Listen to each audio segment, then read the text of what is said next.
Alors c'est une démarche, j'imagine, qui est un petit peu difficile à entamer. Oui, tout à fait. Déjà le coût du tatouage et ensuite le coût des séances de tatouage qui revient extrêmement cher. Puis c'est un petit peu un aveu d'échec. Oui, tout à fait. Je suis un peu déçu par ce qu'on a fait. Et la facture s'annonce déjà salée. 600 € pour le tatouage, 300 € en moyenne pour la séance de détatouage.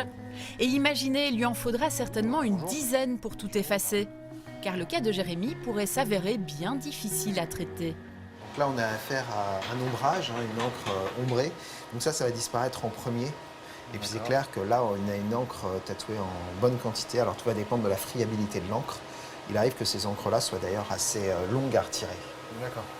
Alors on va vous donner des lunettes, Jérémy, pour filtrer évidemment la lumière du laser.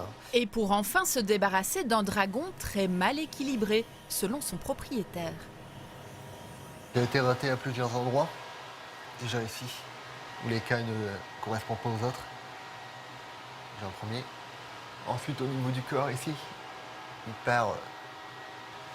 Et ensuite la grosseur du dragon. Donc c'est quoi? C'est la vision globale? La vision globale en fait du tatouage ne me plaît pas du tout. Take off, on y va? C'est parti.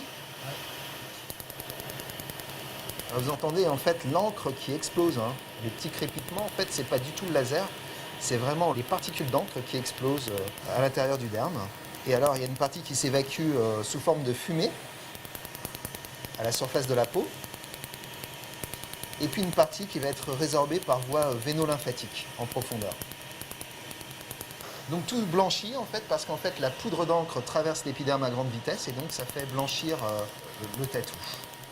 Cette machine de 250 000 € retire 2 fois plus d'encre qu'un laser traditionnel. Elle ne laisse pas de cicatrices, même si dans les jours qui suivent l'opération, le ressenti est franchement désagréable. Voilà, ça fait des cloques après. Le bras gonfle, la main gonfle. Mais sinon ça va. C'est supportable. Oui, c'est supportable. Une machine qui peut aussi effacer d'autres traces sur la peau, du maquillage permanent ou des cicatrices d'acné. Elle donne de très bons résultats également sur tout ce qui est taches brunes, ce qu'on appelait les taches de vieillesse. Oui, ça donne de très très bons résultats avec pas trop d'éviction sociale non plus et assez rapide. Déjà en une séance, parfois une deuxième pour vraiment clôturer. Mais en fait, ça donne de très très bons résultats.